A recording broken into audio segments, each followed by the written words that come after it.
Yeah, so at my barber shop, they assassinate mullets. So the mom will come in and their kid will have a mullet, and the kid will sit down. And what the barbers will do is they'll just look at mom and mom will go like that. And then they just go up behind the kid with a 3 card, just go. And the kid's like, hey. Like, sorry, dude. Is that like what the kids are doing these days? I mean, are you talking like little kids? Like they come out with mullets, like no big deal now. Is it mullets were 1987? mullets were a thing, and then they were gone, and then they came back, and they were gone, and right now they're back again. So 80s plumage is definitely back in a big way. If you look like an extra from Fast Times, then Yeah. you're definitely like au courant. But there's lots of moms that don't want their kids to have mullets. Oh, So no, I wonder why. That's shocking. So they just assassinate the mullet, and they just go, and they're good. It's good for a $10, $15 tip. Oh, for sure. Yep. Camden picked up scissors the other day and told his mom he wanted to cut her hair into a mullet, and I was very confused on how he already knew that. But it's because of Bluey, the cartoon from Australia. Of course, those Australians with their mullets.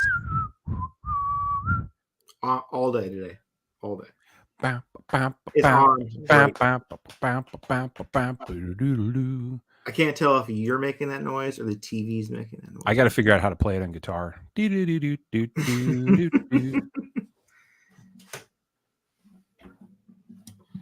Ooh.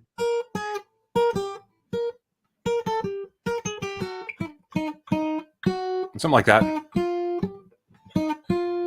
It's the important songs. You gotta learn that one. You gotta learn Baby Shark. Like that? Mm-hmm, kind of. Yeah, anyway. People have always wanted to hear you play your guitar on air, and you now I'm playing Bluey. You blew their minds.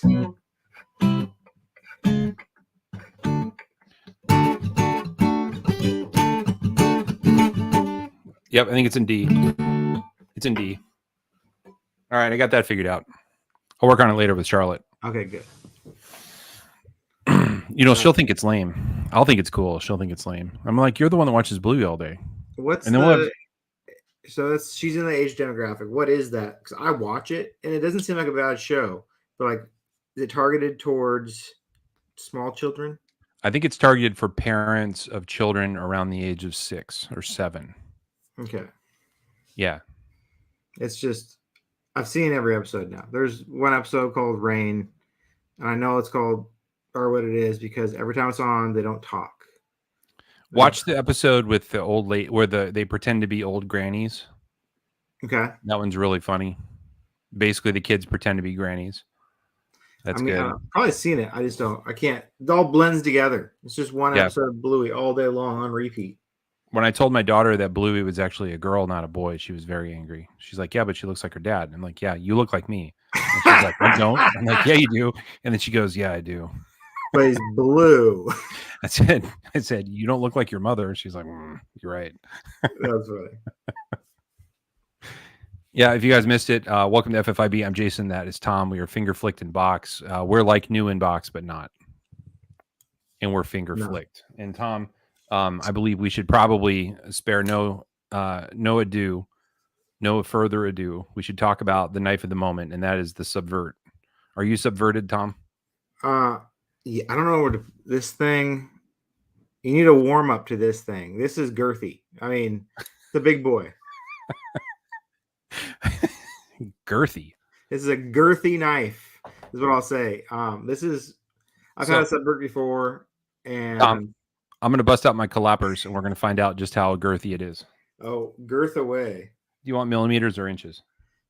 Inches, I'm more familiar with. You'd like inches? You'd like thousandths of an inch? So a decimal of an inch? Sure. All right.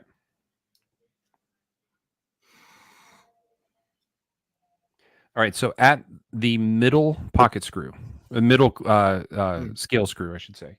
Yeah. 700, what is it? 747.5. So we're looking at just under 3/4 of an inch at that pocket screw. And that's not even the thickest spot. Let's pick the thickest part of the back of the knife right behind the pocket screw. It's got a chunker of a booty on it. Yeah, so that's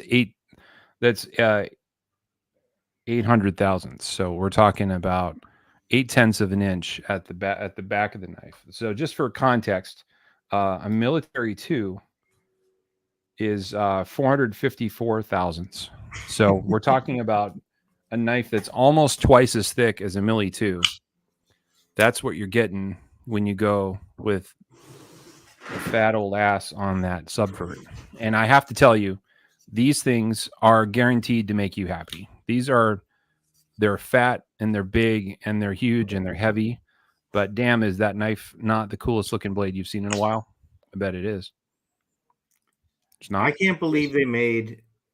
I love the subvert.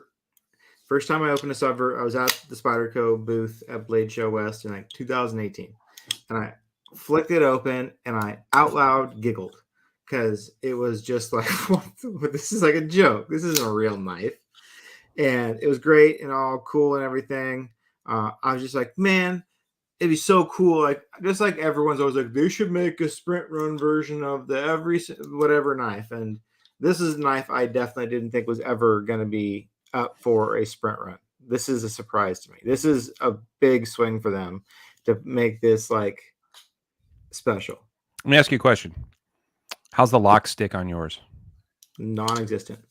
Also non-existent on this one. So with our sample size of 2, I'm prepared to declare that this knife has no lock stick ever. Mine does a little tiny bit sometimes if you press the lock in, just like any knife. It's like when people say Paisans have like lock stick, like it's kind of the function of how it's designed. If you open this knife like it's supposed to be opened, it doesn't stick. I don't have any lock stick at all in the model that I'm holding. Yeah, these things are stupid awesome. Nadia Moore might be one of my favorite knife designers because he's just making cool ass knives that nobody else is touching. The carbon fiber is excellent. It's from Taichung, so it's basically the Capara carbon fiber, except for it's milled with texture, which is big bonus points for that. So it's not fluted, but it's milled with a little like stripy pattern kind of thing.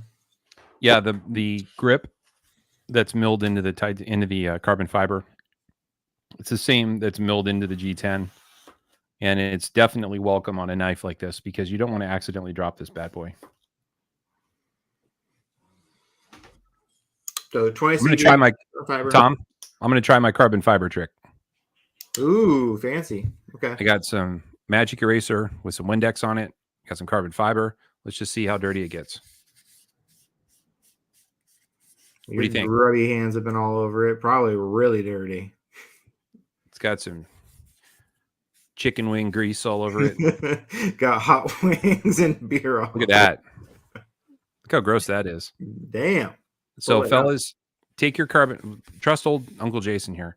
Get yourself a piece of magic eraser, put some Windex on it or some gunny glow, doesn't matter. And then wipe down your carbon fiber and you'll be surprised about how much dust you can get out of your carbon fiber. And then you'll be surprised at how much more it glows in the sunlight. But yeah, that's a quick rubbing of this knife. And these are very clean when they come from the factory, but not that clean. Try yours, Tom. See what you get. My problem is I don't have a clean magic eraser to start from. How dare you? I have magic eraser looks like this. This is how dirty it is. Let's cut it in half. My magic eraser is a user, Jason. Use your shit, okay? My sparkling square ones with clean corners and crispiness. Oh, okay. Mine's like cut in half. It's in the middle. Retail price on the model is $600. $600 retail price. That's a lot of money. So that means street price is going to be $420. At $420, I'm convinced you're not going to buy a better Spyderco anywhere.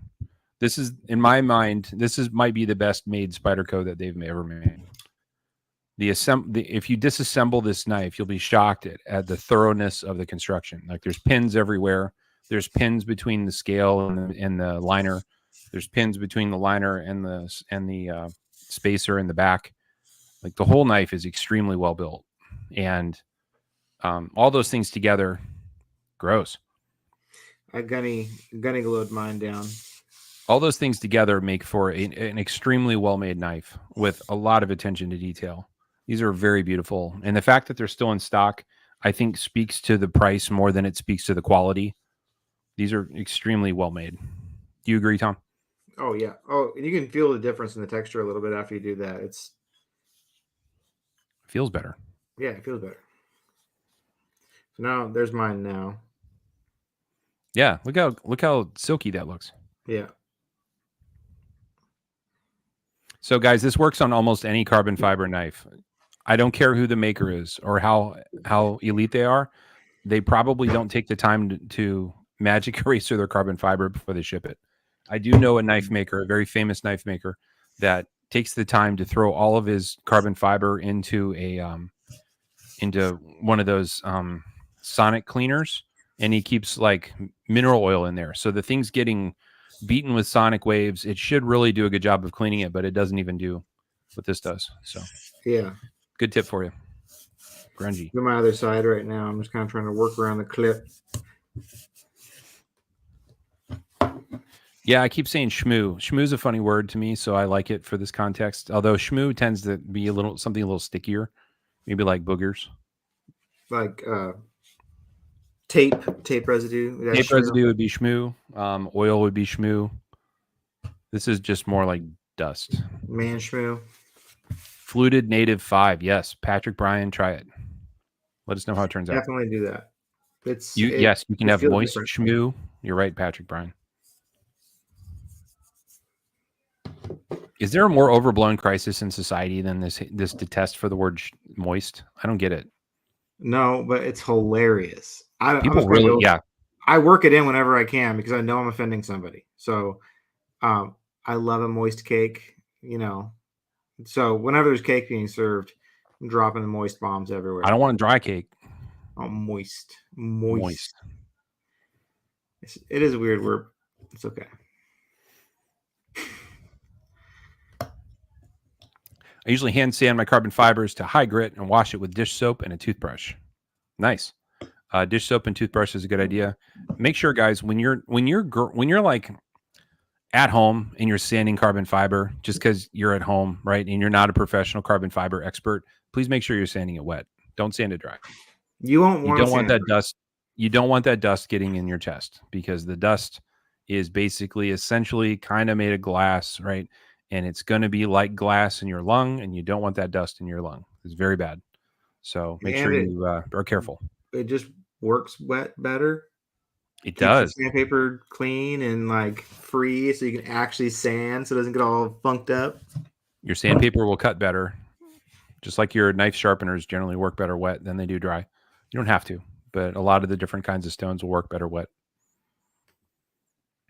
Modifying my rock lobster and came across your stream. Welcome, Wesley Zuber. Hello. That is Tom. I'm Jason. We're Finger Flicked and Box, and we're brought to you by the Millie Paramilitary 2 Para 3 Club. So thanks for joining us. I hope you join us. We're in the Facebook. We're in the Book of the Face. There's 19,000 members, and it's not a small community. We like to talk about knives, and we try to keep it just about knives. Sometimes we deviate a little bit from that. Trigger warning. There's a member in the group that gave me the what for last week, because he said sometimes we deviate away from knives. And I'm very sorry for his sensitivity to that topic. But the reality is sometimes we want to talk about things that aren't knife related, and it's okay. We're going to be okay. There's actually not a rule against it. So Wesley, if you want to talk about your rock lobster, you can. And if you want to talk about actual lobster, you can talk about that too. Ooh, can we talk about red lobster? Can we talk about Cheddar Bay biscuits? I'd rather talk about lobster bisque myself, but go ahead. Ooh, okay. You start. Oh, actually, I don't know if I could go to. It's one of those things where it's built up in my head too much from childhood memories. I've been to Red Lobster in a long time, so I think I'm just going to leave it as is. I'm not going to go back. Did you pin it, Tom? No, I did not pin it. I'll pin it. Yeah, don't breathe it in. Don't breath it in. He says breath. Yeah, don't breath it in. It's terrible. It's small glass splinters that your body can't remove. Yes. There's all kinds of nasty lung diseases that you can develop that are permanent and deadly from having things in your lungs that you can't get out. By the way, G10 also contains glass, so don't sand that without it being wet either. Please, thank you. Would we say there are Millie clubs full of moist individuals? Yes. The most moistest. There's lots of moistness, especially when a new exclusive is announced. There's the moist tears of those who hate exclusives, and then there's the moistness in the naughty bits of those who are excited to have it. So yeah, this here subvert ain't mine. It belongs to an international member, and I'm happy to be holding it and be messing with it because it's pretty bad to the bone. And if you guys are thinking about buying a high-end upscale Spyderco, I would talk you into this knife long before I let you buy a Drunken or a Payson. I think this is a better knife. Oh, yeah. And it cuts like the devil. Let me tell you. I have a third Payson that I actually cut with, and it cuts like crazy. They're fun. They're fun. I've gotten 2 questions about the detent. I never noticed it. I guess it is light, but it doesn't. I don't see it as an issue. Do you have any issues with detents on these ever? No. It opens up perfect every single time. Guys, stop looking for reasons to hate your knife. Whether it's centering or the detent or the pocket clip or whatever. Like, enjoy things for what they are and not for what they're not. How's that? It's a pretty good life motto. Just enjoy things for what they are. Yeah. Yeah, I got that multiple. I mean, I understand people wanting to know what they're getting into when they spend this kind of money, but this is a fun knife. This is not a novelty in the same way that a poachy is a novelty. You get a lot of knife for the money, but it's not something you're going to carry every day. This is something that it's a fun knife that you get to have fun in your collection and play with and pull out and scare people. And it's not an everyday knife. It's a specialty. Let's have fun with a knife. If you want like the perfect cross section of sensible and reasonable, then go look at Ontario Rats or look at Kershaw's, and you're going to find sensible, practical, and usable and logical. Come on, it's a subvert. It's got more to offer than an Ontario Rat. Nothing wrong with a Rat, but right, it's not trying to be that.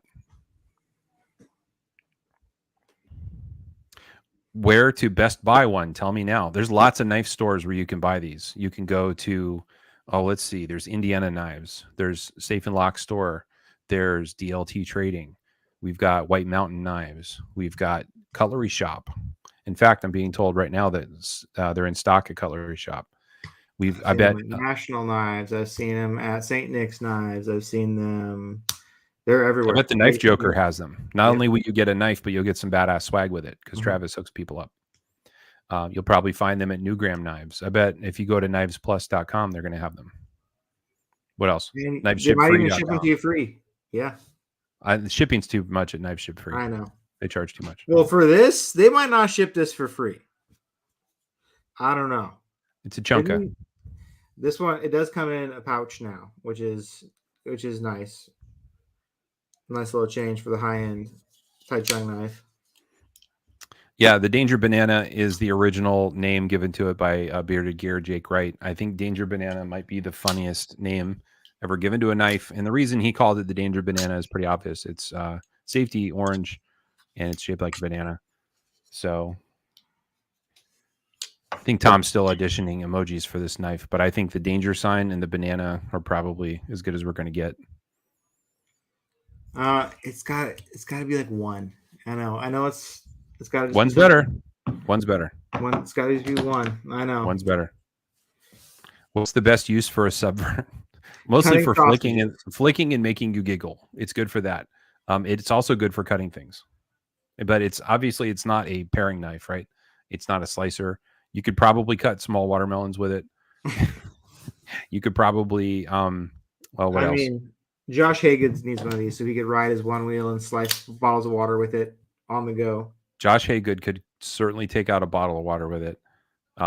Yeah, the knife maker designed it for cutting sausages, as the story goes.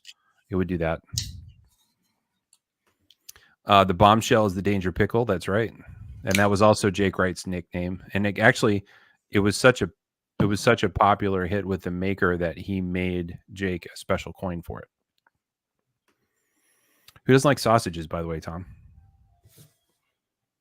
You don't like sausages? I can't do it. I can't.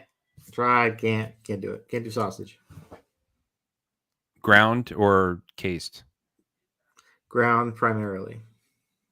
What about cased sausages? I can eat like Johnsonville Yeah. bratwursts and stuff So like you that. have it brought, I have a right? brat, but I can't have like sausagey sausage. It is a mental thing. I can't swallow. I can't do it. Can't Is do it it. the way it squeaks when you chew it?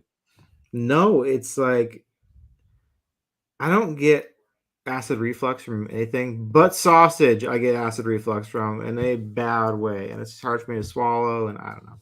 It's just not on my list. Like when people talk about getting pizza, and oh, let's get a cheese pizza and pepperoni pizza, and how can we put all of the things on one pizza? Those pizzas, the combo, meat lovers, supreme, extra meat. Like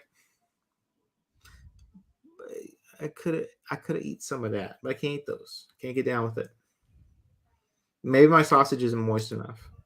It's sad. The Darth Vader there is no Darth Vader emoji. If there were, that wouldn't be too bad for the subvert. Darth Vader emoji. Yeah, there's Star Wars licensed emojis now. It's not far away. Yeah. Cat's Deli in New York City says, send a salami to your boy in the army. Okay. Let's just take a quick look at something. Let's see. Is there a sausage emoji? I'm sure there is. There's not. I looked. Oh, dang. There's a hot dog. Yeah.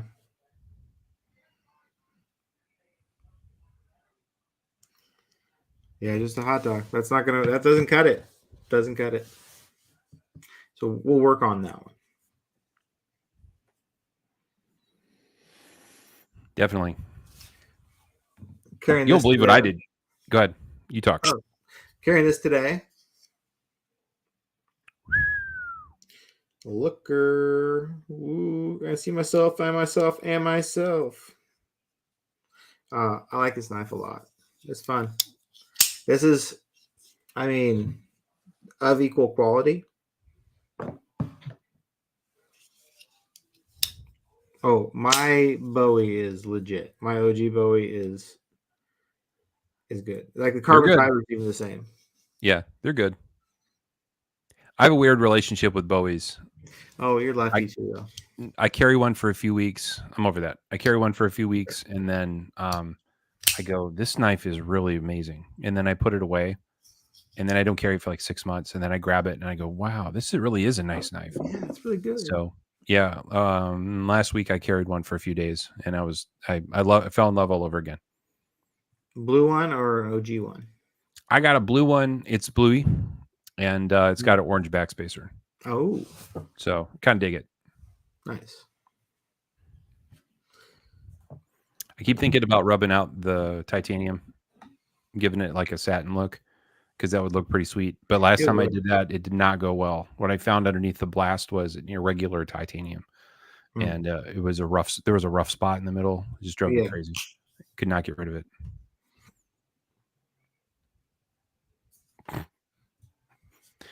Facebook user says they're going to license emojis because they can't make money with their movies. Fair point.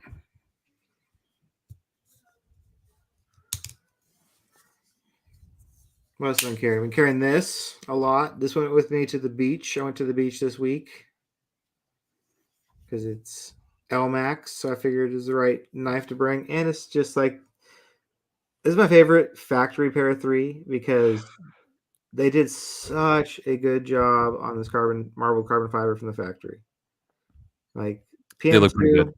PM2 was okay. It has a bad surface texture you could sand out, but the Para 3 they did the right way, and it's legit.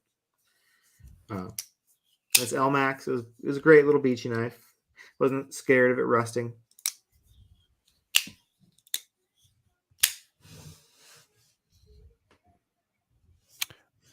Tom, do you have any sriracha? Yes, I do. I know. Isn't there like a shortage of it right now? We don't go through it very fast. I don't eat it very often anymore. Shortage? There's a shortage of sriracha? That's a thing? I believe so. I think there is, but I have sriracha in the house. We don't go through it very quickly anymore. So the I don't know the brand, but the one with the rooster on it, cock sauce. Yeah, cock sauce. That all of the peppers used in that sauce come from one farm in California. Did you know that? Mm-mm. Yep. There's a They take documentary Americans about and they that. send them to Vietnam, and then they send them back. No, that's all made in California. There's Oh. a documentary about it on Netflix, I think. Is it? You think it's the same? Well, it's got to be different. It's got to be different over in Vietnam then. I don't understand Cholula sauce. Cholula sauce is barely spicy. It's like mild Taco Bell sauce with a girl on the bottle. I don't understand it. Like the only thing it has going for it is the quaint cap. The cap is like the wooden cap. Oh, that's pretty classy. And there's, see, to me, I don't. All those things are the same. Well, those little glass bottles, those are all the same to me. Like, I don't use them. Like Cholula, what about El Tapatio? Isn't that the same thing too? Kind of. Yeah, it's like a very vinegary, not very spicy sauce. I do get down on some Crystal hot sauce though, at a like Southern place. I get down on that kind of sauce. I don't think it's delicious, Don McGregor. I prefer the Louisiana hot sauce. The one spot does it, Louisiana. I like that one better. I think it tastes better. That's just me.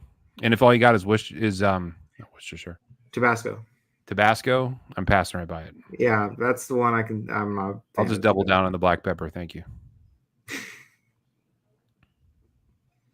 Jeff Lawfer's here. Hello, Jeff. What's your stance on like really hot stuff? Is that enjoyable or is it ruin the food? Depends on what it is. Like Thai food, really hot is pretty delicious. Yeah, and it'll make my stomach hurt later, but I don't care. But donuts, no, not hot donuts. Nope. Hot donuts? Hot donut, no. Spicy donuts, nope. That's no good. Never had a spicy donut. Don't think I want to. No. Yeah, anybody seen the American Gladiators doc on Netflix? I feel like they're reaching. Started to watch it, got kind of bored, but it does like have promises of like Coke and hookers kind of vibe to it eventually. I like guess those dudes were unpaid. Did you know that? I did not. They were unpaid. They were just like, you get to be a gladiator. They're like, cool. What about healthcare? No. You don't need that. Can you pay for my steroids at least? No. Like they didn't get any money. It's wild. That was all I wanted to do when I was a kid was play with the damn tennis ball machine and shoot at people. Oh, well, they pop out and they shoot back. That's the best part. I only know Nitro and Zap was the only, and Hercules. I think laser. Isn't there a laser? Was it laser? I think so. Or is that dodgeball? I'm thinking. I definitely wanted to like try it. I felt like I could get past some of those. Oh, for sure. I for sure could kick those guys' ass. What was the show that was on Spike TV for a few years where it was Takeshi's Castle, but they redubbed the voices with American broadcasters? It was a Japanese like Feats of Death show. Oh, okay, yeah. Do you remember what I'm talking about? I know, kind of, yeah. Oh, so good. It was just like piles and piles of Japanese contestants trying to like climb a mountain, and there's boulders coming down, and the boulders would take them out. And then the American narrators would just narrate everything, and they'd have voice actors pretending to be the contestants. Okay. But it was just overdubbed English on top of the show. Those were so good. Dude, they don't do game shows like they used to do when we were kids. Like game shows used to look fun. Like what was it, Guts? Was that the one where you had to climb the aggro crag on Nickelodeon? That one looked fun. Oh, looks like they got 500 a show. That's statistically zero. Yeah. But it was like the early 90s, dude. That's like so much money. I want to address something real quick. You know what's keeping us from Orange Millie shirts? The fact that there's still hundreds of blue and green shirts in stock at another knife store. So we need to see those sell out, and then we'll look at orange shirts, but it's going to be a while. So, by the way, if you already have shirts, thank you. You don't have to go buy more shirts to try to help them out. But if you could rep the shirts so people see them so that they want one, that'd be cool. But yeah, I don't want to ask another knife store to order shirts when there's already shirts. So that's where we're at on that. Man, nobody watched that show except me, I guess. I thought it was on Spike Network. All the good stuff. I mean, it sounds like it was Spike. I mean, I'm guessing you're right. Yeah. I feel like it was around the time of South Park, so you could catch South Park and then catch this show. Wait, Spike's not a channel anymore, right? That's got to be gone. Not in that. I think it's still around, but it's not. It's not called Spike anymore. It's not Dude Guy Bro programming anymore. That's not allowed.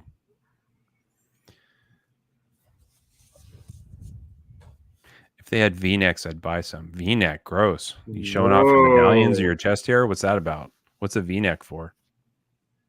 Whoa, V-necks. I used to rock V-neck, but that was a while ago. Yeah, you guys know. You know the show I'm talking about, but nobody knows the name of it. I'll have to look it up later. Well, we know Haygood's going to wear a V-neck. Look at that profile space photo. to get his You mustache see some chest hair in his profile photo. Look. Yeah, he has to get his mustache through the neck hole. Well, yeah, look. No, it's a zipper. He's got a zipper. Oh, okay. Most extreme elimination challenge that can. I think that's it. Yep, that's it. Most extreme elimination challenge. If I had a clip ready, I'd bring it up now. Wipeout's pretty good.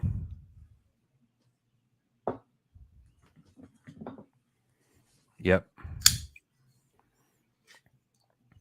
What flavor lollipops did you get, Tom? What flavor lollipops did I get?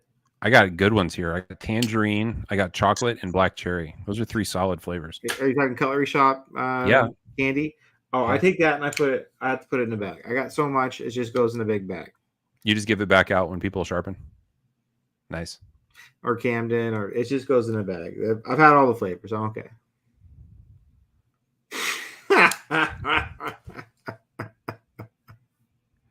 Oh, Josh isn't wearing a V-neck. He's got a Cerberus pry bar clipped to his shirt, so it looks like a V-neck. This is a good question. How much show planning do you guys do? Oh, what do you think? What? Are you suggesting that we should do show planning? How dare you, sir? No, I think he's thinking like, man, where are they getting all these deep? You know, Patrick, every week we talk about planning for the week after, but we don't. And when we do, it's always a week like, what happened this week? Like, nothing came out. It was boring.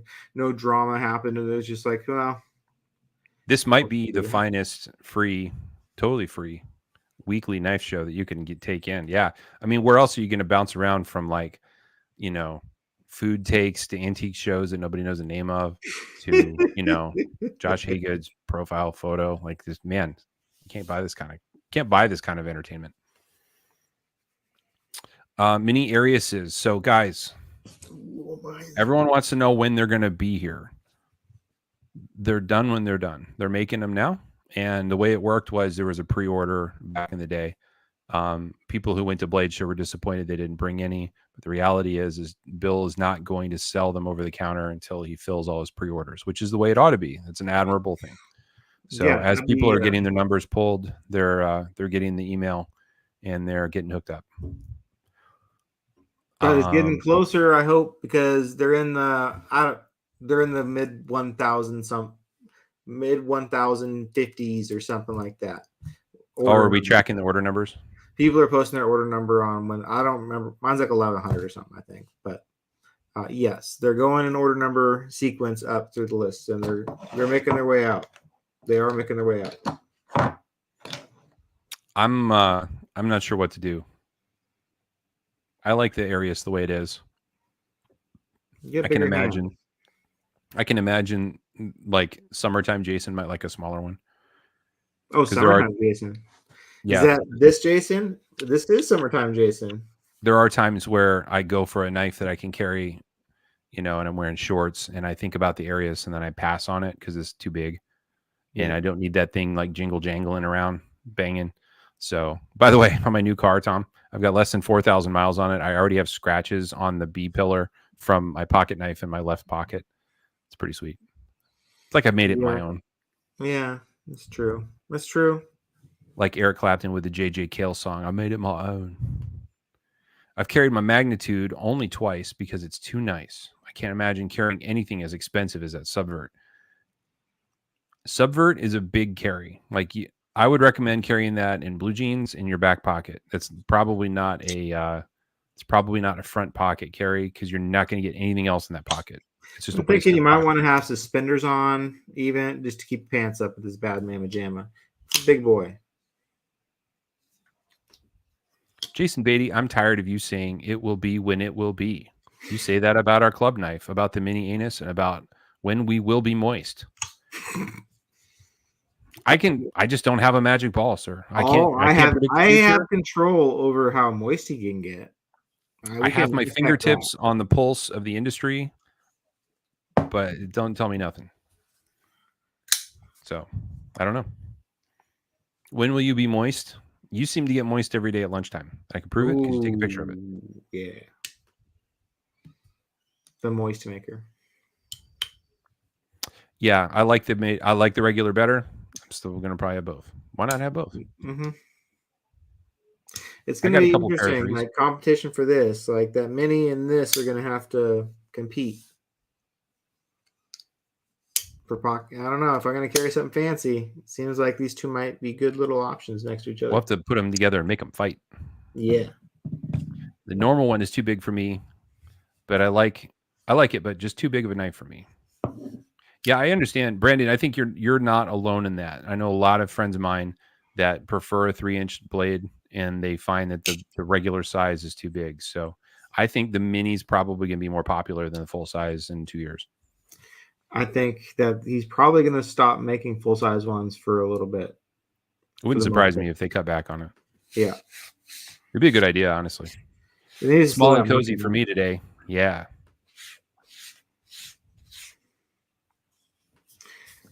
Eric Shepard rocks his 5'11" pants, and they're great with the pew pew belt. Boy, talk about a moist maker. Talking about pew pews. Oh yeah. Pew pew belt and 5'11" pants. 3-incher defeater is best. Absolutely. Sliz Bowie should be on your list, sir. It's an expensive knife for what it is, and everyone wants to compare it to a Inkosi or to a Sebenza, and they'll point at the Sebenza and say it's the same price. I would argue it's not the same knife. It doesn't try to be the same knife. It's ridiculous to compare the two. It's a wonderful knife. It's a really nice Goldilocks size. It's just moist enough. It's the right amount of moist. If you get the OG one, you get this mirror stone washed blade, which is that might be their best finish. That's the moist maker right there. The moist maker. Absolutely. I want to put a big subvert next to the mini Arius.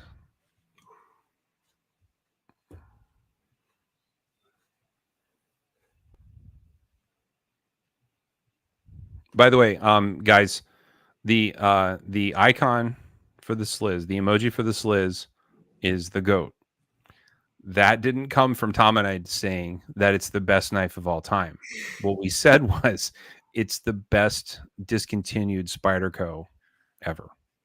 And when they brought it back in the exclusive, it deserved an icon. It deserved a emoji.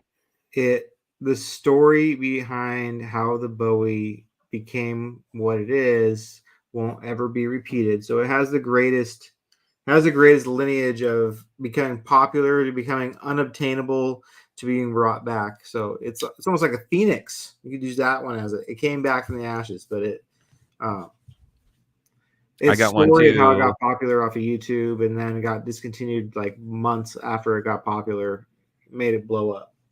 Yeah, you can thank Nick Shabazz for that. He reviewed it and basically declared it.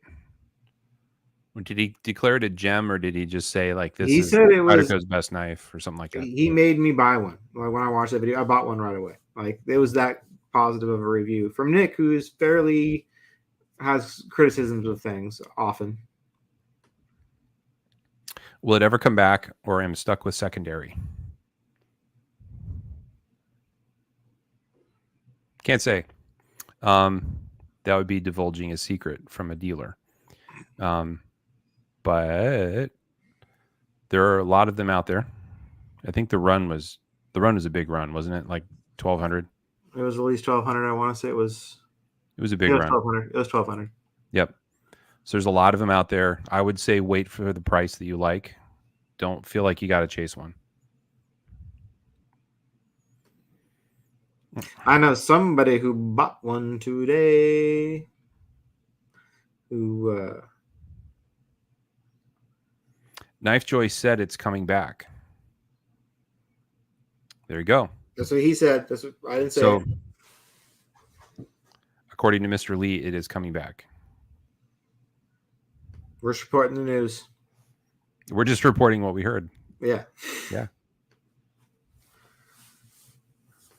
I harass Knife Joy weekly about it. That's the spirit. Just get on top of them. By the way, guys, knife stores can block IP addresses, so be nice to them. He did another one this year. He did another one that year the Neutron came out, and said the Sliz was still the best, even though they weren't made anymore. Oh, I think Seth means the year the blue one came out. The blue Sliz came out. Yeah. And yeah, he kind of backed up his statement and said this knife's still awesome.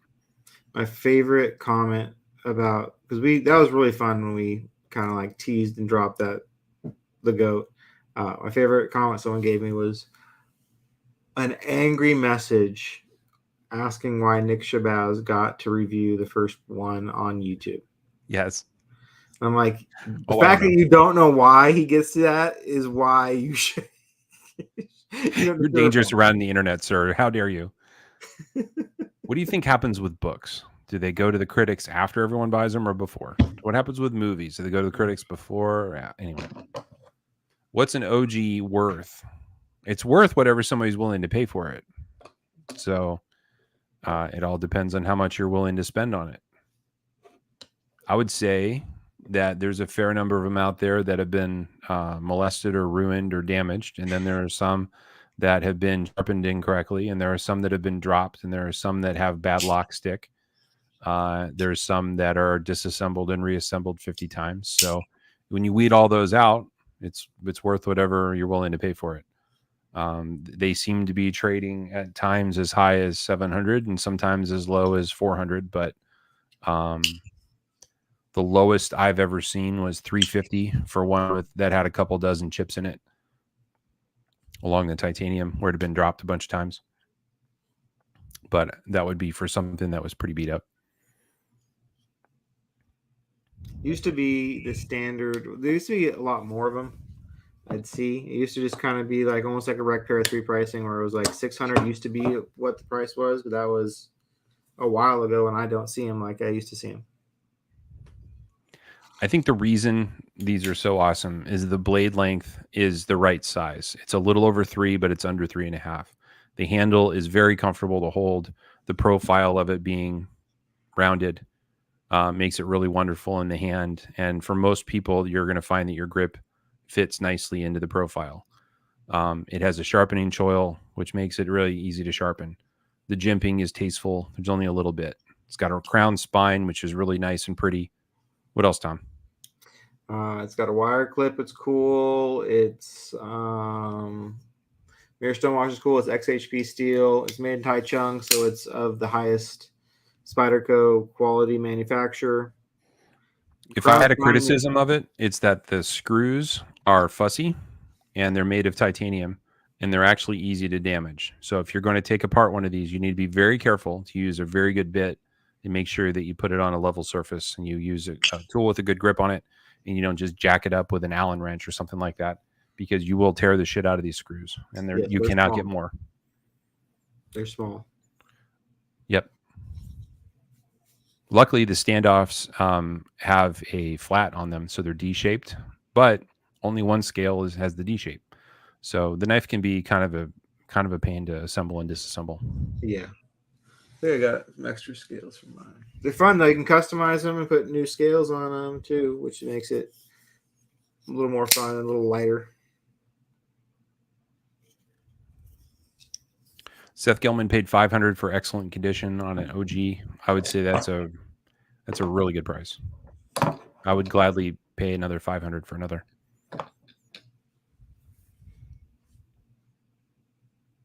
Nice and thin, great for cutting. Yes, it is.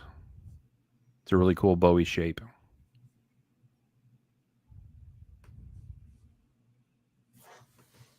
The fluted tie native 5 is a wonderful knife. Period. No doubt. I'll take that. It'll be the last one standing in the collection. Everything else can go, and if I have that, I can do anything. I can do anything with that knife. I've been playing with this. I've been enjoying this knife now more than I have the entire time I've owned it in 7 years or whatever. Is this R&H construction native I had made, but it's a full liner native, and I've really grown to love the way these old full liner natives feel. They're very solid. They weigh a lot. This weighs, I think, is more than a PM2 weighs, but it feels nice in a good way. It's a very dense knife. So if you're looking for natives or you're a native collector and you're newer to the scene and you want to get moist with your natives, You said it feels nice in a good way. it feels dense in a good way. Dense. Okay, so we're going dense. Dense. It's dense. Right. It's heavy for its size. Yes. Feels That's what heavy dense for- means. Yes. But if you're new into natives, you might want to look back at old ones and look for one of these because there's not a ton of exclusives. There's some, but they feel a lot different. They weigh like over an ounce more, and they just feel really good to cut with. It's my box opening knife, though. Weren't there more slushes coming? Slush bowls? Yes, there are more slush bowls. They're moist. They're coming, according to Fuck Lee. So there will be more coming. Like a Chinese buffet. Did you guys handle the Nirvana to a Blade show? How did you like that? I've handled it in the past. I thought it was awesome, and I wish they would make it because that would be badass. Who The doesn't one want a that you Nirvana handled, too? though, the one that is in the Spyderco prototype case, isn't really a prototype. It's just a freaking Nirvana 2 made by Peter Resente. It's like, we want to make this knife. Peter made this actual knife. So I would love that. No, that's not theirs. No, it's a real Resente knife. Weird. That must be why it's so nice. Okay. He certainly knows how to make them. Yeah.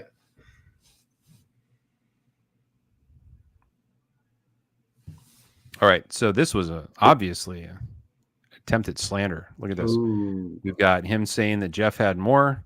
Jeff says, "You know, you got the only one." To which I was gonna say that one you're holding looks awfully identifiable. this one. Which one am I talking about? I mean, it's just a Bowie. It's cool. It's all right. Yeah.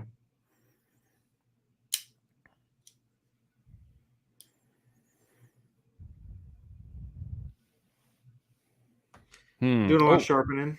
Been doing a lot of sharpening lately. Me too. You have? Yeah, I did. I've done 4 knives lately. Oh wow. I don't know what's gotten into me. Dude, I went to dinner tonight with some buddies of mine, Brandon and Scott. Brandon's in the group. And I pulled out my Millie 2 with its mirror. Yeah. And I said, I handed it to him. And as he opened it, I said, "Be careful, it's sharp." He cut his thumb. He took a chunk out of his thumb with it. So the blade stays on the blade. Nice. But yeah, I put a mirror on this guy. Pretty happy. I did a 15V. I did, a couple other knives. Nice. It's fun. It really is fun. I'm enjoying it. I've been enjoying doing them on video. Got a couple sets of scales. Nice. Pretty excited about those. I'm gonna put those on my XHP. XHP exclusives.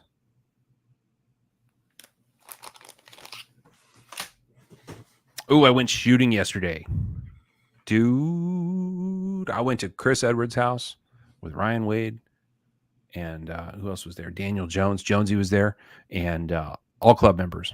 And I bet we shot $400 worth of ammo. And that was a good old time. So Chris has a big chunk of property, and he has a big section that's plowed out like 40 yards wide. And then he pushed a couple berms up over the creek, and he's got some targets set up there. And we were shooting and having a good old time. Shooting what? Pistols and rifles. Nice. A shotgun with dragon's breath shotgun shells. Have you heard of dragon's breath? Is it fire? Yeah, it's like unicorn from hell farting, and it shoots okay. sparkles 40 yards. And they didn't tell me what was in it. Chris just hands me this AK-47 looking shotgun, and he goes, "Try this." I was like, "Okay." Yeah, so what's in it? He's like, just shells. Went all right. Shot it. All of a sudden, this volcano shot out the end of the barrel. Everybody's laughing at me. What's the function of this for? What is the purpose? It will disperse a crowd. It will disincentivize a prowler. Okay. Does it have would probably shot in it, or is it just fire? It would probably defend your trash can against some sort of thief in the night. Is there any shot in it, or is it just like an explosion? Couldn't tell you. Okay. There's a table at the Indy 1500 Gun and Knife Show that just sells this kind of stuff, like varying levels of things that explode or sparkle or both. And they sell like signal rockets, the kind that if you're stranded in the middle of nowhere and you need to signal an airplane, this will do it. They sell those. They've got smoke bombs and all that, but then they also sell these shotgun shells that shoot sparkles. Oh, that's fun. So, no, yeah. I need to investigate these. That sounds fun just to have around. Chris said he uses it to start brush fires. So on his property, he's clearing out big sections of the property so that he can build more houses on it, right? So he kind of builds a house at a time, and he'll build a big pile of brush and then just hit it with a little kerosene or something like that, let it sit for a couple of minutes, and then dragon's breath it, and it goes up. It's pretty good. Yeah, Ryan says it was a blast. There you go. Ooh, good question from Chase here. What would you recommend for your first non-spider to get into other brands? Kind of asking the wrong guy in Tom. Tom likes Spyderco's. If you wanted to get into another brand, I would, if you're gonna go with like a $300 to $400 budget, I would say look at something made by Riot. If you want to get into something that's really, really, really nice, that's not a Spyderco. There's great options like TRM is a good option for around $200. They have different options and scales and all sorts of configurations. But if you want to get into something that's like super nice for an entry level price point, check out something made by Riot. Not Riot brand, but something like a Leon Ma or a Brian Brown or one of the many Riot made designers out there. I think that Tom's suggestion of a TRM is a great one. So they make a 3.5-inch blade called the Atom, and then they also make a 3-inch blade called the Neutron. This is a phenomenally well-made knife made in Massachusetts. The titanium is really well done. If you can get them in tie, I recommend the tie. If you can't, they come in a variety of different scale materials. These knives are actually very easy to swap out scales. There's 2 screws here, and then there's a screw here, and there's a screw underneath the pocket clip. And if you remove those 5 screws, you can replace the scales and put it back together without affecting the frame. So you don't have to mess with the centering. You don't have to pull the lanyard tube. There's none of that. These knives are very easy to customize. So the TRMs are a great choice. I think that's a great place to start. If you want to get into the Benchmade line, they make a good heavy use knife called the Adamas. And then they also make a knife that's a bit more kind of old school. It's a knife I like a lot. It's called the Mini Crooked River. It's a 3.5-inch blade with a bolster and a wood handle and an axis lock. And it's a really nice knife, really well made, handsome knife, something you can carry and really be proud of. I would start there. Something similar to a Riot, but a specific designer that's made of Bestech. Check out Vero. Vero Engineering designs phenomenal knives. They're all very cool. It comes in many different sizes, many different looks, so you can pick the knife that's right for you. I would highly recommend a Vero. It's a great idea. Patrick Bryan likes the TRM. Eric Mason says TRM. We have a vote for American Blade Works, ABW. So American Blade Works is a very, very small company. They're in Carolinas, I think North Carolina. Very small company, and they make a really nice knife. It's very similar to the TRM in my opinion. Pretty cool. Ooh, Jeff's got a good one. The Benchmade Mini Freak is a fantastic choice. It's a really nice knife. It's about a 3-inch blade. Really nice handle, great grip, great grind, good steel. I think those are M4. The Freak is a bit bigger. That one's a 3.5, I believe. It's a little bit bigger of a blade, but the Mini Freak and the Freak are both really excellent. Another vote for Vero. If you want to step your toe into high-end knives, if you just want to skip though, I suggest picking yourself up a Koenig Aries. If you want to really jump in and go to the deep end, grab a Koenig, be happy, flick it till your finger falls off. You'll have a great time with it. It's a big knife. It's a cool knife. It's not an everyday carry knife for me, but you could. That's something if you, I don't know, that's my suggestion for an entry-level high-end knife. I think once I bought my first Koenig, it was a game changer for me. That was truly the next level. Those knives are extremely well made. They're extremely difficult to build. It's a knife that's not a cheapy knife. That everything about it is thought out and precision made. Well, the Hogue Ritter, good everyday knife. Not my favorite, but definitely good. The Hogue Deca is also a nice choice. Those are both American made.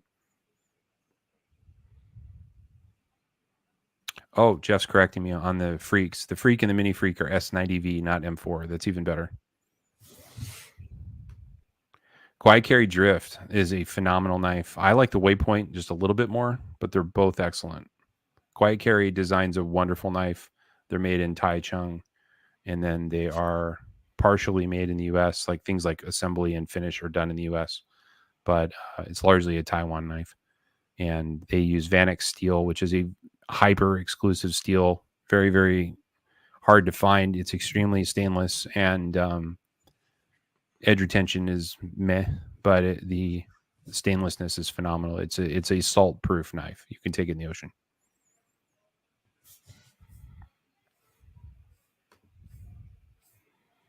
Got to vote for a brand I don't know. The Asher Spiro. Yeah, I've been seeing those talk. Maybe I think I was saying a Sparrow. I think I'm thinking of Oz Roosevelt. Yeah, there's a Spiro and there's a Sparrow.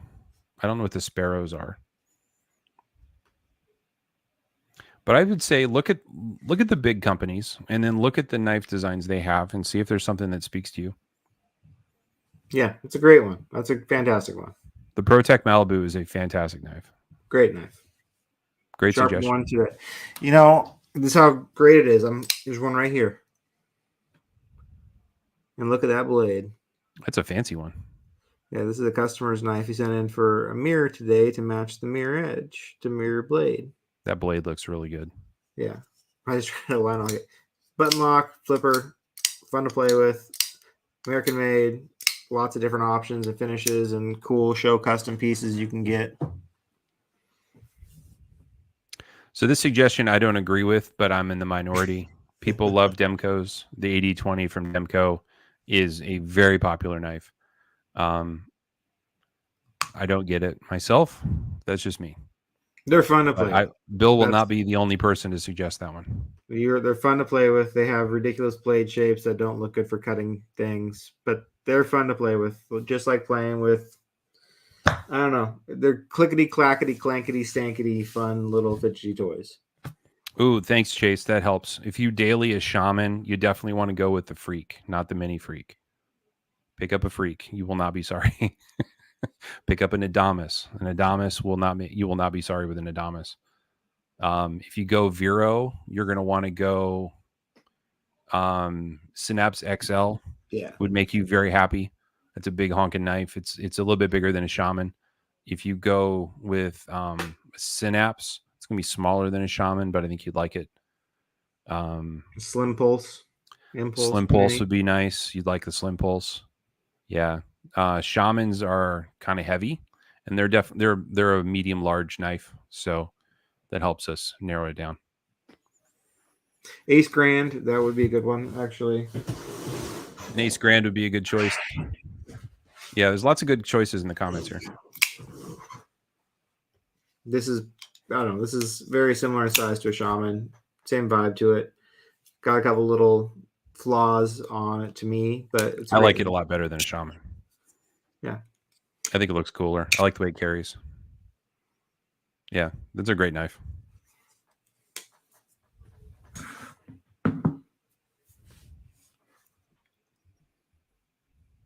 Good topic.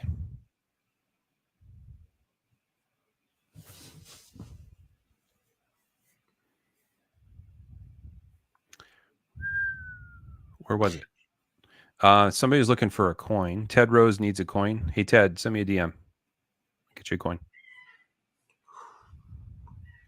I got lots. Oh, good. Ted's got lots of knives already. When Jeff was almost out of the coins, I ordered 10 more just to have them. Oh, good. I Yeah. was going to do that, and then I watched it sell out. I'm like, oh, yeah, I was going to do. They will be wanted. They will be wanted for sure. They will be wanted.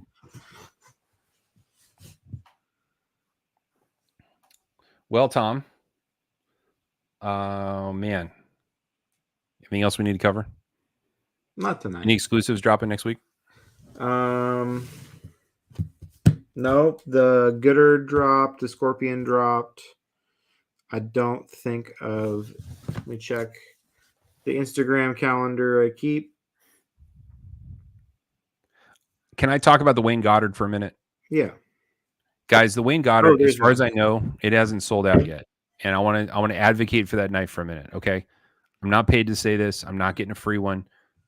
But that knife is very cool. It's $125. It's made with 4V steel, which I'm old enough to remember like 18 months ago when it was the hot shit steel and everybody wanted it. It's a fantastic steel. It's as tough as MagnaCut, and its edge retention is as good as MagnaCut.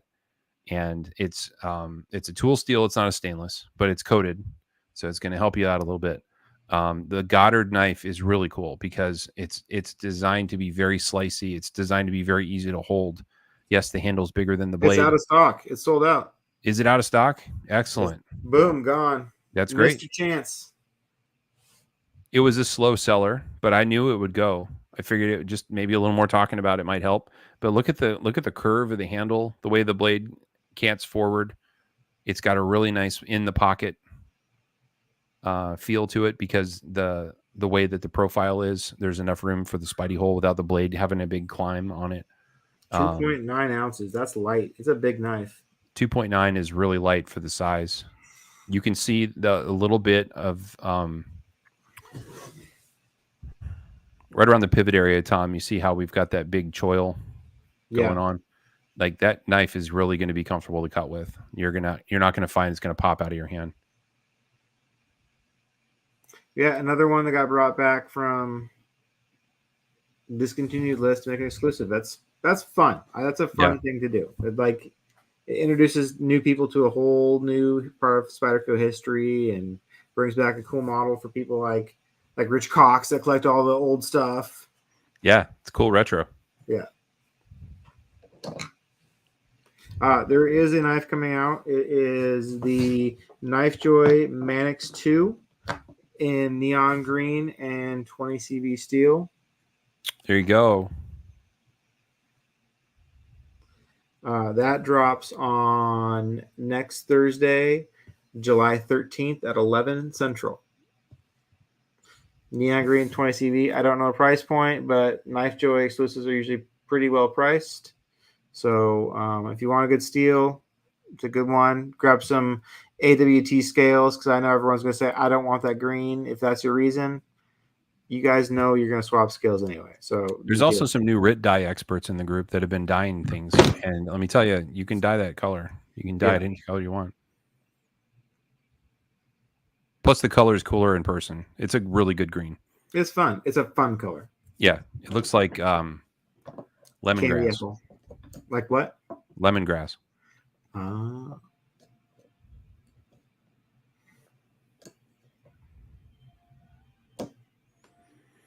It might have sold faster if they put G10 scales instead of FRN. True, but it would have been closer to $190 instead of $125 because it would have needed liners. So it would have been a significantly more expensive knife. And at $125, my chair just dropped. At $125, wow. At $125, it's a really good deal. Yeah. it brings people in that wouldn't risk trying a model they'd never tried before. Like, I don't know. I know guys that are into bourbon, right? And they'll drop $300 on bottles of bourbon. It's $125. Like, dinner for 4 at a decent restaurant is $125. So it's in that range where it's pretty attainable. So I think for a lot of people, it just that price point was nice.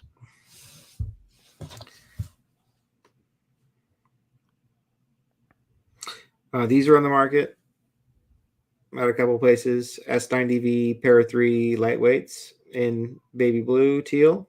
They must have held back some of those. I think Or it's got a another second run. dose. I think it's a second dose. But they're at miscellaneous dealers throughout the interwebs. If you search, lots of them come up. I love this color. It's a great color. It's pretty fun. Yeah.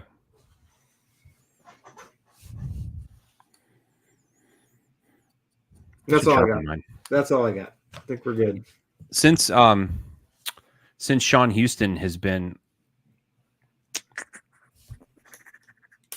what's the right word for it? Encouraging sharpening. He's kind of been stuck in my head a little bit, Tom. So I didn't need to sharpen my Millie too, but I was like, you know what?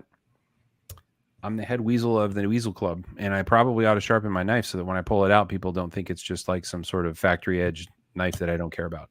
I should sharpen it because then I'm putting a little love into it. And also, it looks cooler. So I should sharpen it. Also, not for nothing, Sean Houston, who's an expert on edges because he's a knife maker, guys. He says that the steel's better once you sharpen it. So since I don't make knives, I'm going to trust the expert. And it's fun, and it's cooler, and it's slicier, and I'm less afraid to cut with an edge that I've sharpened because I know that the hard work is already done. And then it's just like easy to fix it if it gets dull. It's not a big hill to climb. That PM2 teal with S90V steel is a phenomenal knife. Yeah. Yeah, I think I might get more than one so that I can scale swap it. Sean has inspired me to sharpen my entire collection. Nice. Yeah, that'll take me forever, but I'm at the point now where I'm like, yeah, usually when I buy a Spyderco, I just ride it with the factory edge until I need to sharpen it. And part of it is just to find out what happens, right? Like, why not? It's already rather sharp when it comes out of the box. May as well just see how long can I ride it before I need to sharpen it. But there is something to it. Factory Spyderco edges are fucking sharp. They are. They are. They're really sharp. I'm a professional sharper. I'm pretty good at sharpening, and there's nothing wrong with the factory Spyderco edge. I might be a little more particular about the way it looks, but from a cutting standpoint, you don't need anything sharp. There's nothing you need a sharper than factory Spyderco edge for. But you can have a cooler looking edge and just a little bit better, and but the factory Spyderco edge is no joke. Yep.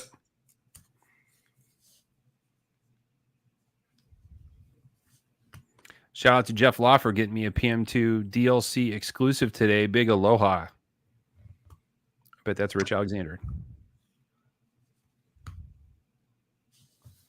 Yeah, nobody does better with a belt grinding attachment Ken Onion than Ryan Wade. That dude puts a sharp ass edge on a knife, let me tell you. And he's a wizard. I definitely think I need to get one, Ryan, because I'm not ever doing another 9-inch kitchen knife on a fixed angle sharpener.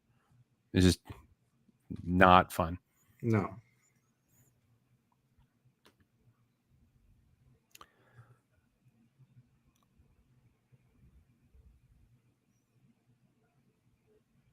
I got to make my nightly run to my Saturday night run to the store that closes at 9:00. Got to get my at the store. You're going to the store. To the Rice Krispie treat store. Right. Yeah. Yeah. Gotta go get my weekly Rice Krispie treat. I can do one a week now. Just one a week? Just one a week, and then tomorrow I wake up when I wake up. Good. But that's what my night's gonna be like. Just have a Rice Krispie treat and chill out. Very nice. Yep. Today's Saturday, right? I think so. I mean, I'll lose track of that. The only thing that matters is if Kim's going to be home or not. That's the only way I remember anymore. Gotcha. And she works on weekends sometimes too, so I get screwed up. We went to the beach this week, so I'm all screwed up. I just got back on Friday. It's like a vacation ended on Friday. What kind of wild vacation is that? Come on now. I was happy to see you actually on the beach. I was on the beach a lot for hours in a coat, face down in the sand with my hood up, zoning out as much as possible, which is okay. Let me ask you a question. Yeah. Was it moist? Moist. It was moist. Moist. The beach was moist. ASMR moist. It even smelled moist. It smells moist. Yeah. You should have had Camden bury you in the sand. I could have done that. Those kids freaking loved it. Absolutely loved it. Kinsey was like shivering and shaking and like, okay, let's leave. And she's like, no. She's soaking wet, freezing cold. 90-something degrees in Portland and 65 at the coast. I know the water is cold in that part of the country, but I bet there's no jellyfish, is there? Are there? Not that are a problem, no. There's jellyfish, I'm sure, but I don't think no one swims in the ocean, so I don't think there's jellyfish that far north. Like over in the Atlantic side, over my end of the world, man, you'll just get stung to death in the summer. Yeah. It's bad. Yeah, not as much of a thing. But it's just freezing ass cold. Just freezing cold. Kids love it though. That's all that matters. They're resilient. They bounce back. You just dry them off, give them some sugar. Oh, they were happy. Like we dry them off, get all the sand off of them, and then right back into the sand. Right. So a lot of sand. The hotel room didn't have carpet floors. It had linoleum floors because there's just sand everywhere. My bed. You learned the hard way. Bed full of sand.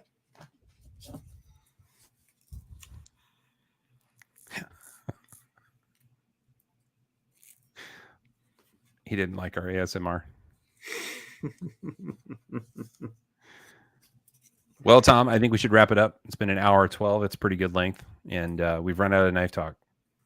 Yeah, we can talk about moistness all night long, but whew, heaven forbid. Yep. All right. Well, I'll talk to you later, sir. Yeah, take it easy. Thanks for watching, everybody. Hope you have a nice evening. Enjoy the weekend with your family. Go have some ice cream.